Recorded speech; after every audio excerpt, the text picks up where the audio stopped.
Last week, once again, a student came to me and asked me to explain the unit circle. When I asked her why, she said her teacher wanted her to learn it. So I asked her if the unit circle helped her understand trig better or made things easier, and she said no. And that's exactly why I'm uploading this video. The unit circle is a very elegant way of organizing trig in a coordinate system. When I was a graduate student at university, math was all about clarity and brevity. But to learn about math, when we're just introducing a concept, I think we need simplicity and easy to remember diagrams. And to me, this is not simple or easy to follow. When we first introduce the special angles, we use a triangle like this, and you can get the sine, cos, and tan very simply from that triangle.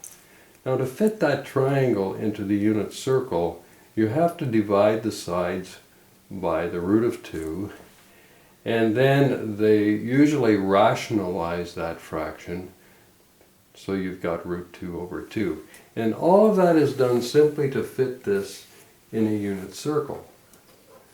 They do exactly the same thing with the 60-30 triangle, which in one of my videos I show you how to draw this.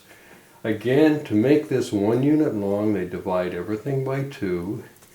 And for example, to get the 30 into the unit circle, they have to tip the triangle over. And simply to get the cosine value of 30 here and the sine there.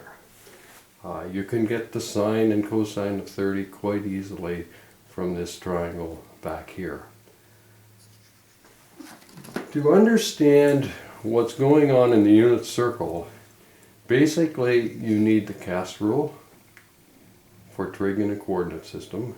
You need to know how to find the exact trig ratios, and there's something I call the bow tie, where we show how to find those in a coordinate system. I have 3 videos on these topics. I break it down in a fairly simple matter. I don't think you need the unit circle in order to understand this.